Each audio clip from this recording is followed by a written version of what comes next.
Oh boy.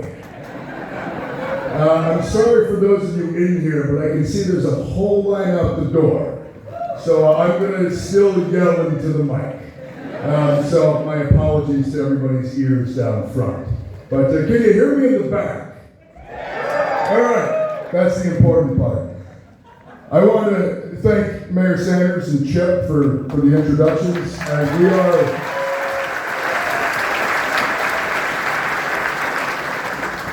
we are very lucky in the state of Maine to have people like that can represent us in the legislature and in the municipal government. And one of the reasons I truly love this place is because politics in Maine is still accessible. It's still something a lot of us can interact with in a personal way. That doesn't exist in a lot of other places, and we are very, very fortunate to have it here in the state. So give it up for those who serve us.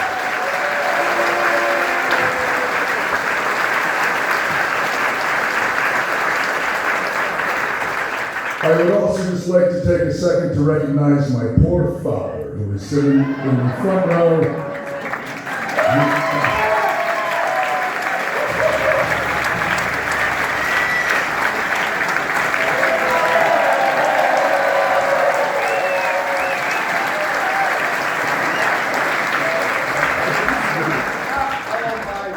It's not all his fault. It's also partially my mother's. No, I'm very lucky. I have two incredibly supportive and loving parents, and I honestly, I thank my lucky stars.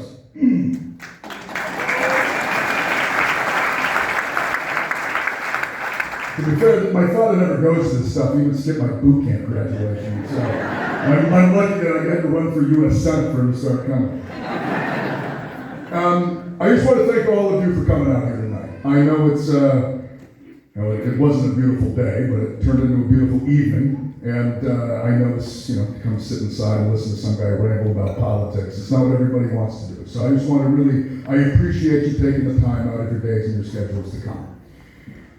And then last but not least, I want to thank my wife, Amy, who is somewhere over there. But,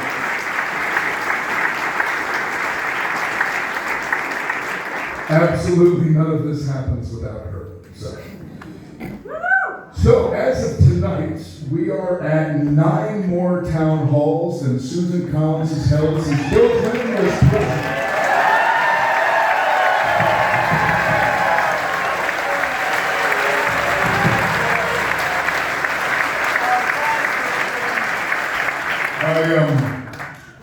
My name's Platner. This is all very surreal for me, so I'm still going to do that. I was born and raised in Hancock County. I was born in Blue Hill, raised in Ellsworth and Sullivan. Went to high school in Bangor at John Bass. I joined the Marine Corps out of high school. I joined the infantry. I did multiple tours in Iraq and Afghanistan. And in 2016, after going to college in Washington, D.C., which I did not finish, I'm about 16 odd credits shy, but the oysters on my farm don't care, so I'm not going back. But after going to school in D.C. for a bit, I came back to Maine. And despite a brief stint in Afghanistan working for the State Department in 2018, I have been back in Maine ever since. And 2017, I got into oyster farming and have really been doing that since then. And thought that harbor master and chair of the planning board in Sullivan was going to be the extent of my political career until very recently. And then it all changed. But the reason that it changed is that since I moved back, I have essentially seen the community that I love and feel so deeply connected to. I begin to watch it essentially get torn apart. And, there's a history in Maine, Chip referenced, of incredibly hard work.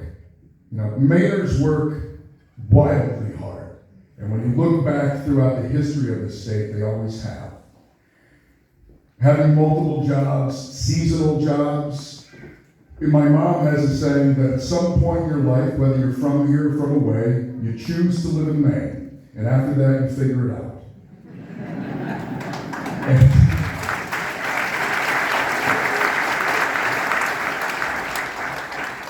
But that hard work, that hard-scrabble life that many of us are immensely proud of, that used to pay your mortgage.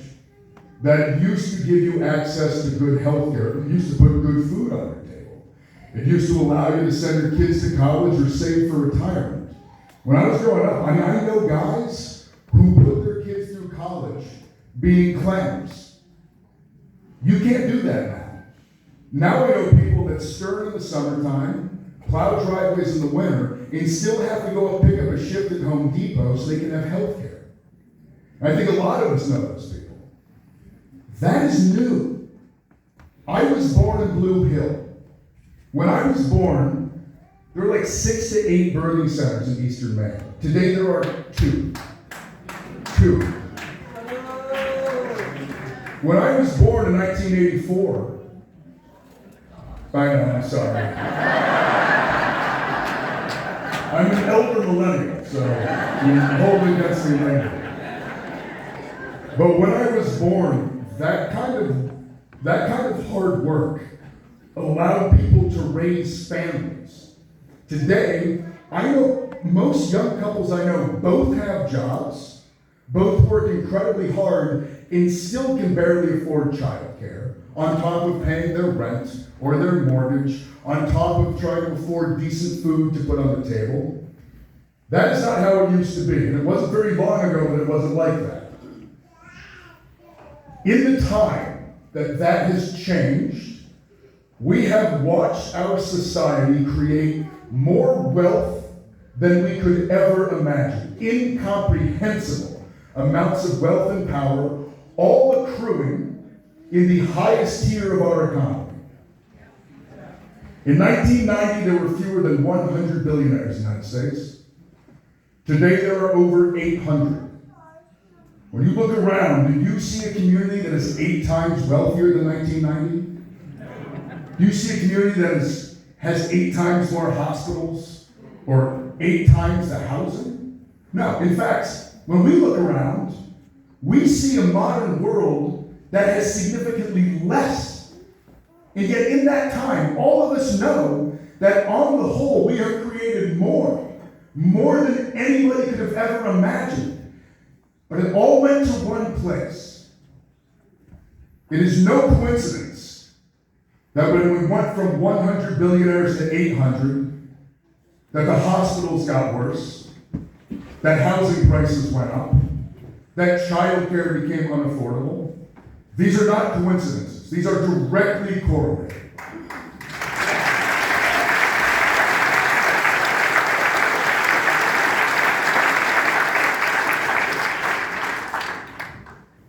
And those of us who've been lucky, those of us who've been able to build good lives, we still look around and see our neighbors who work incredibly hard struggling. I refuse to believe that people that work in coastal Maine, in northern Maine, and inland Maine, people that work multiple jobs to scrape by, I refuse to believe that some billionaire works so much harder than them that they deserve that much money.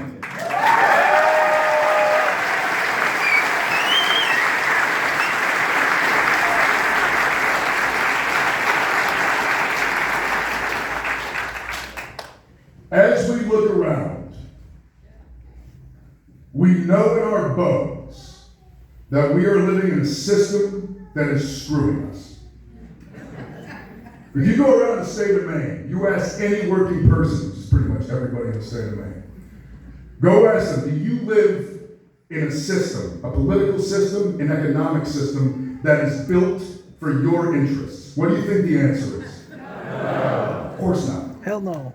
Doesn't matter if you voted for Donald Trump, voted for Kamala Harris, if you didn't vote. Doesn't matter.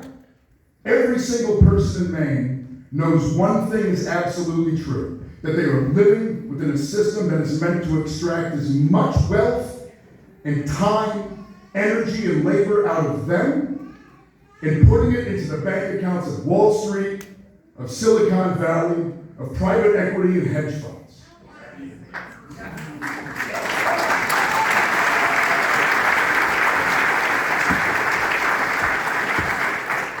And the reason we all know it is because we can see it. The amusing part for me about these past few weeks, 8 weeks now, is that when I go around the state talking to people, everybody just says, thanks for saying the thing everybody knows. We all know this. We all know what we're looking at. We all know that we are seeing a system that is not built with our interests at heart, that does not care about our material needs, that has been built by politicians writing policies that benefit the ultra-rich and the already powerful.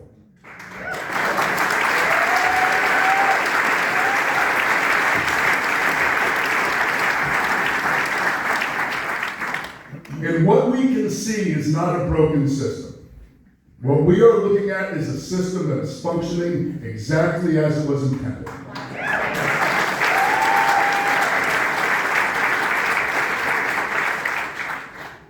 It is a system that primarily over the past 40 years has been built by a policy coming from establishment politicians in DC to rewrite the tax code, the regulatory structures, all around extracting wealth out of working people and putting it into the pockets of the oligarchy. That is what's happening.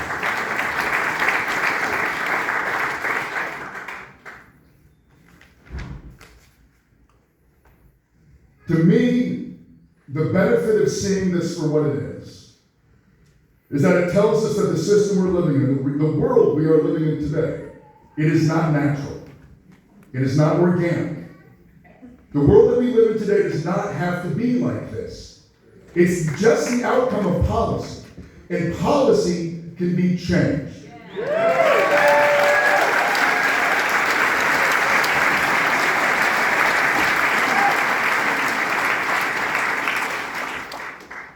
But the depressing truth is that the policies that we are living in the outcomes of today, they can't be laid at the feet of one political party. We have two political parties in this country that ask for the votes of working people. But neither of them show up for them, not recently.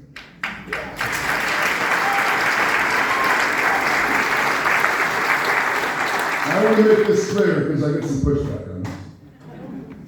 If the Democratic Party was run by Democrats, if it was run by people in state legislatures, local county, local offices, it would be the Democratic Party it's supposed to be. And the reason I'm running as a Democrat is because I am one. And when I talk to Democrats in Maine, I don't know anybody who looks at me and says, nah, we should definitely give more money to the rich. No. I think that we absolutely should dump taxpayer money into feckless foreign wars. That's a great idea. Nobody says that. But at the highest echelons of power in this country, on both sides, we have a corporate apparatus that is not built, that is not trying to make the lives of working people better. It answers to one master, and that is cash. And we need to change. We need to rebuild the Democratic Party back into the party that it should be, that all of us know it should be.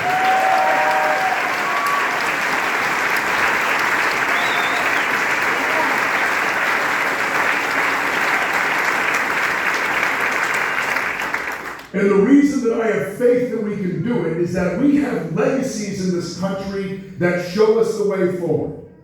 We have the legacy of the labor movement.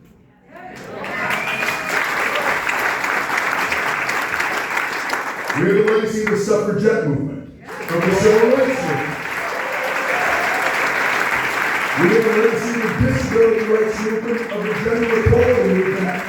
None of these are legacies of asking permission.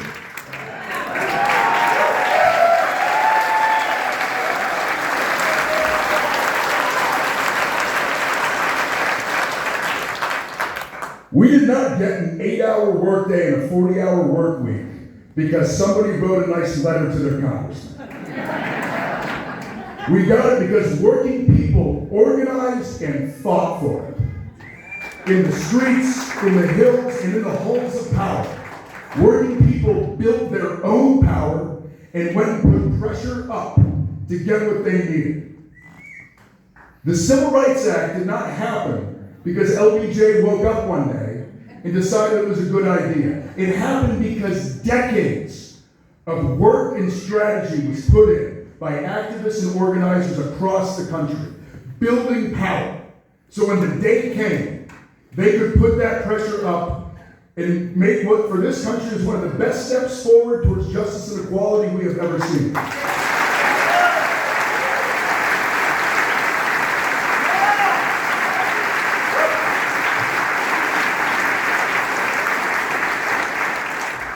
What these legacies show is that power is not just for a certain kind of person. We have a story in this country today that power rests with those of a certain pedigree, those of a certain educational background, went to certain schools, came from a certain place. It's nonsense. Power is for those who are willing to organize and to take it. And American history is full of evidence of this. I will argue that the only real good things we have gotten in the history of this country, they did not come from those in power giving it to us. They came from working people organizing and fighting for it. And those are the legacies we need to tap into.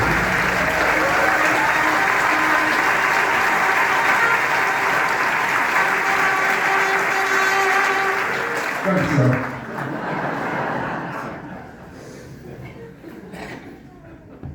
Now, the establishment we are up against is well entrenched, and there is no better example of it than Susan Collins. Susan Collins has got to go. We are.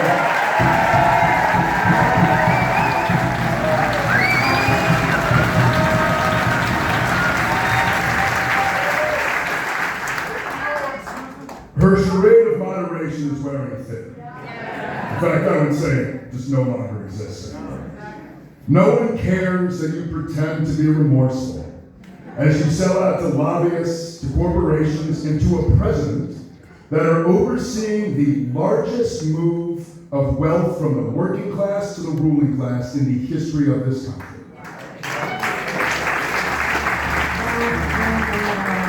Symbolic opposition does not reopen rural households.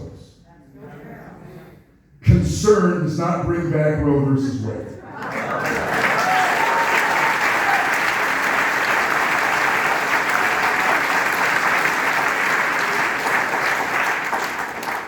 Selling out the working people of Maine and watching our way of life get dismantled for the benefit of corporations is disqualifying as the role of U.S. Senator.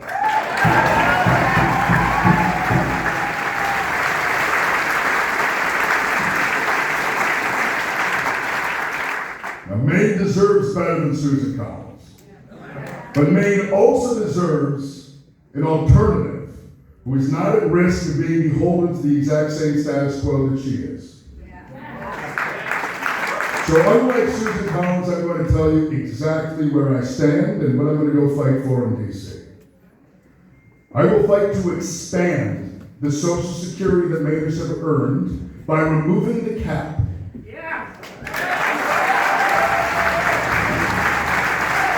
For those of you who may not know, since the 1980s under Ronald Reagan, we put a cap on contributions into Social Security. If you make more than $167,000 or so a year, every dollar above that does not go into Social Security.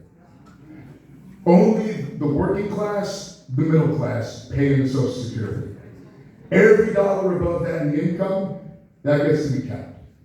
And if we merely taxed all income in this country equally, we don't even have to raise the rate, although we should. But even if we didn't, we are looking at Social Security being funded forever and always and being able to expand benefits so Americans should retire early.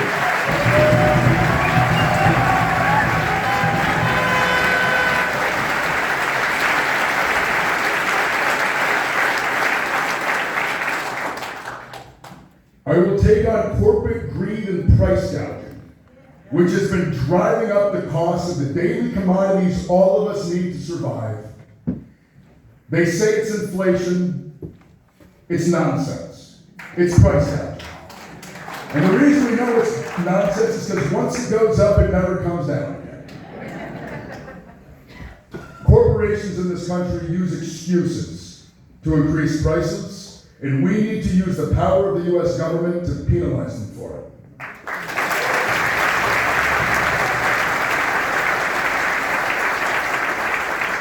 I will fight for the rights of women to have sovereignty over their own bodies.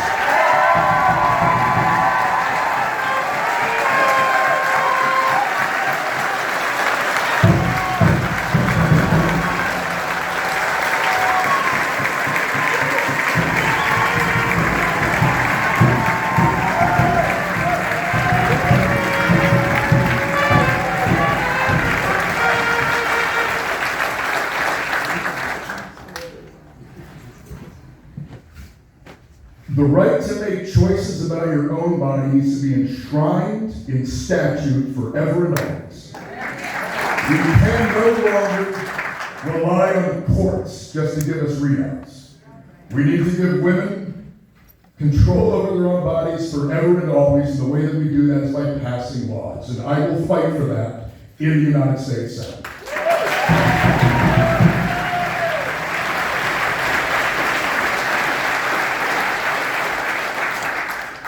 I will fight to fund schools and hospitals, because that is where our taxpayer money should be going, not dropping bombs on them in Gaza.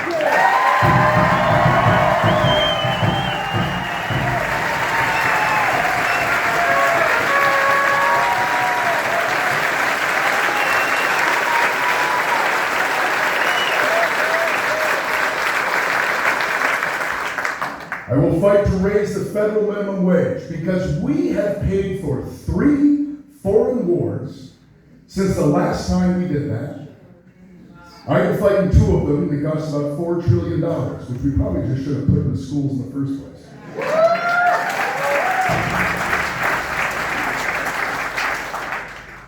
I will fight to expand the rights of working people in this country and make sure that every single working American has the right to join a union.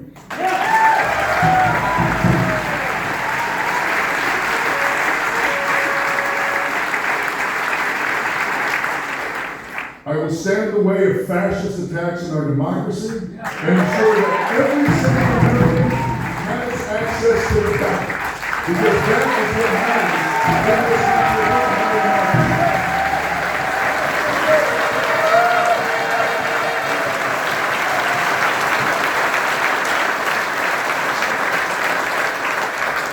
I want to talk about 2 things that are close to my heart, and that's housing and healthcare.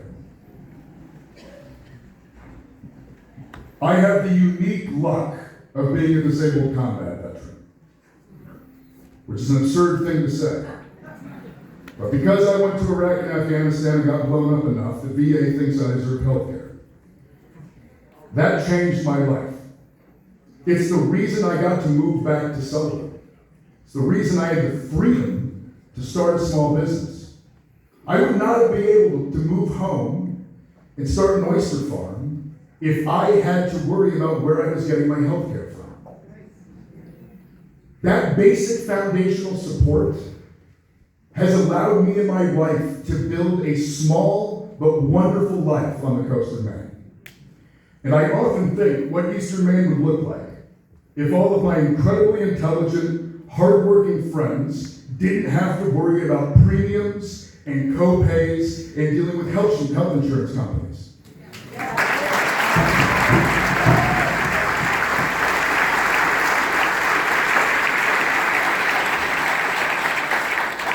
It's not just about the money. It's about the time. It's about the stress. It's about the anxiety.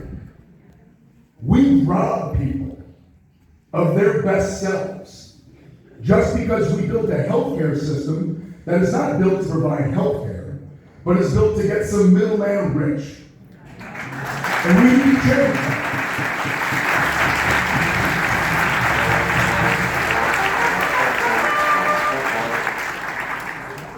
the kind of health care I have access to through the VA, I don't think that the bar to that should be having to fight in 2 stupid foreign wars. The bar to that should just be being an American.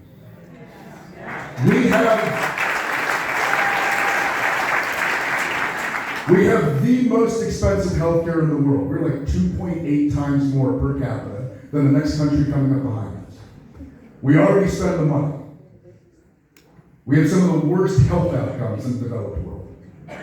So it's not about whether we can afford it. It's not about where the resources are going to come from.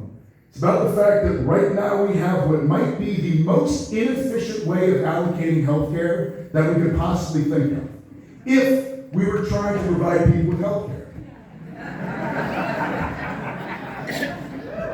But it is doing what it's supposed to. Just getting a few people very wealthy. We can change that with Medicare for all, and we're going to.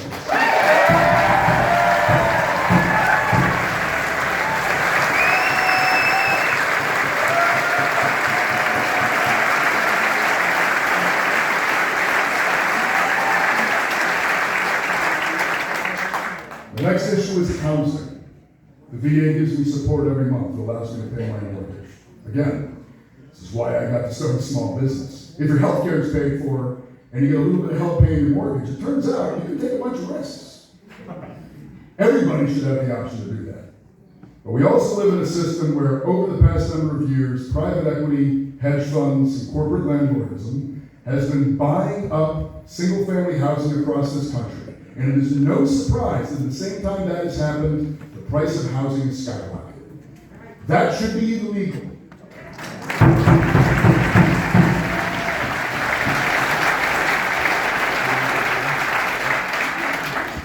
We have the mechanisms to allow Americans to buy homes in the time of their life when they want to buy a home. We can do it. We just choose not to. And I want to go down to Washington and make sure that we choose to do exactly that.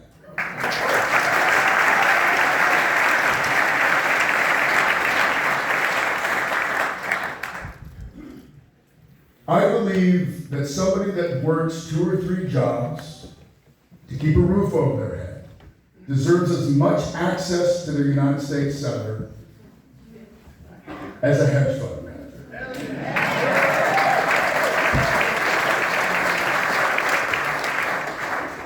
I believe that a union has more of a seat at the table with their representative than a CEO does.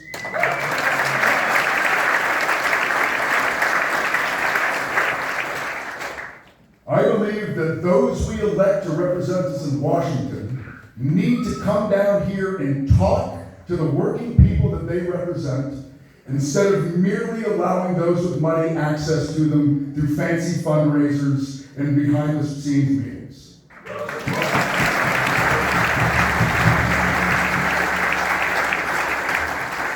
I believe that the straits we find ourselves in today are because we do not do that.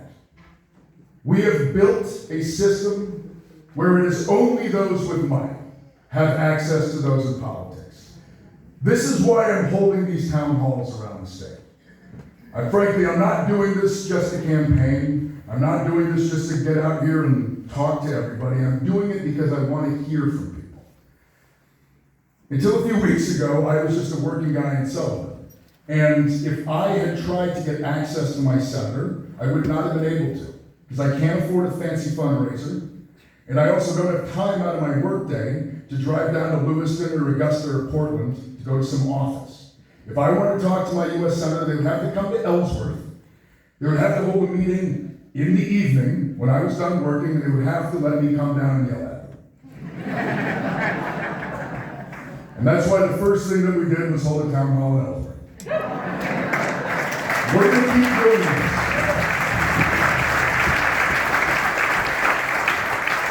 I firmly believe if you want to represent the working people of Maine, you have to go out into people's communities and talk to them. I'm going to do this throughout the campaign, and once elected, I promise you I will be back to do it when I'm in office.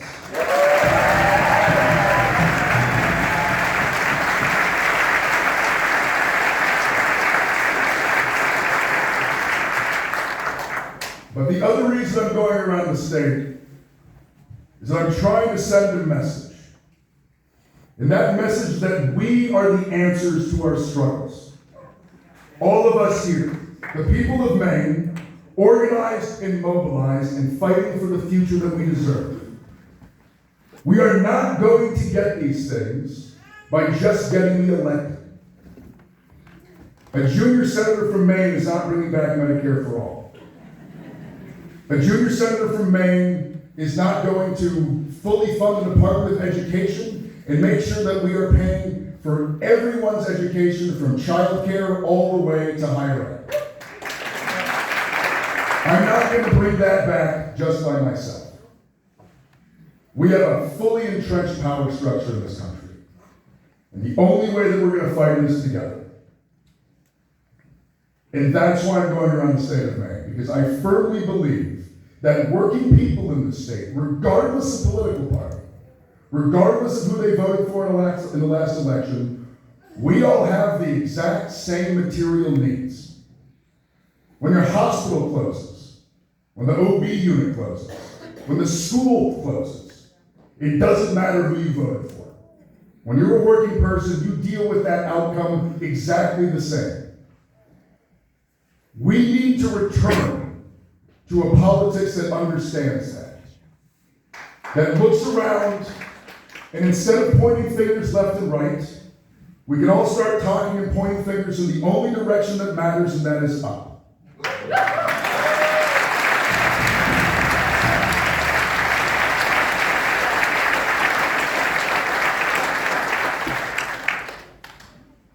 So tonight, I am not just asking you to vote for me.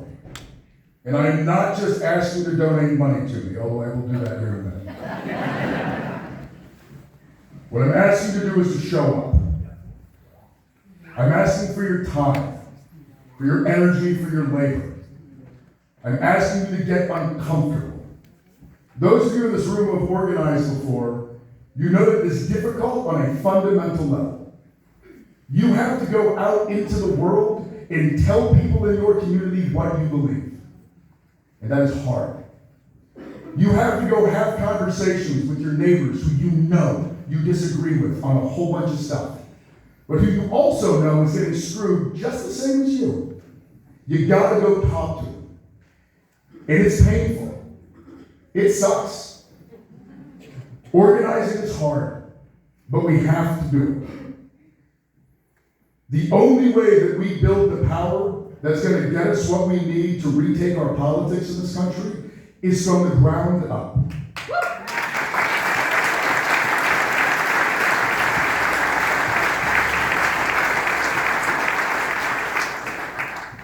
No one is coming to save us.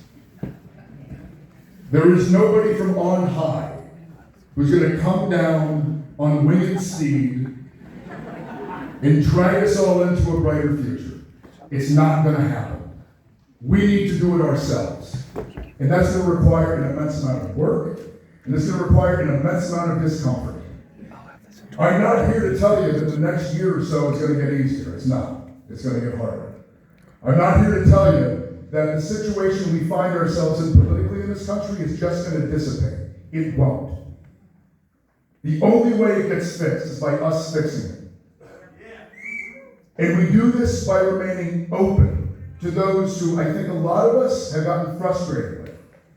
We need to remain empathetic. We need to remain compassionate.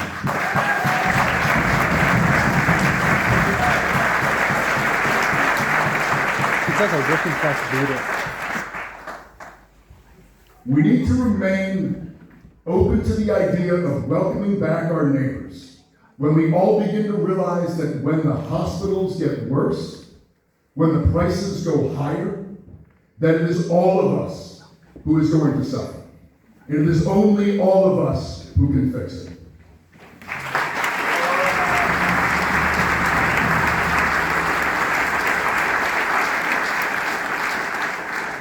And down the road, when we have beaten back fascism, when we have saved democracy in this country, when we've defended our freedom, let it be a different kind of freedom. Not merely a romantic freedom, Not just a freedom built around defending rights, but a material freedom. A freedom to not be condemned to scraps and to struggle, but to live with dignity and fulfillment. A freedom to not be ripped off by a for-profit healthcare system. The freedom to not watch our tax dollars get poured into funding a genocide.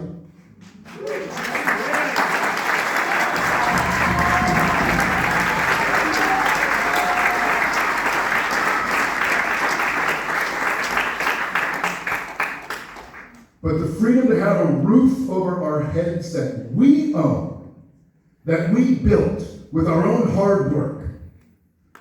The freedom to have time and energy to build, to create, to love, and to live lives not just of survival, but of fulfillment and of joy.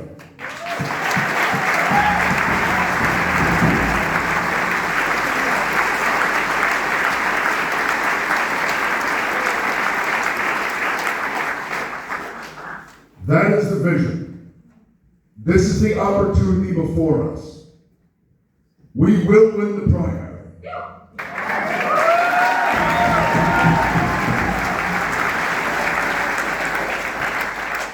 We will win the general. And we will show this country the way forward. Because as goes Maine, so will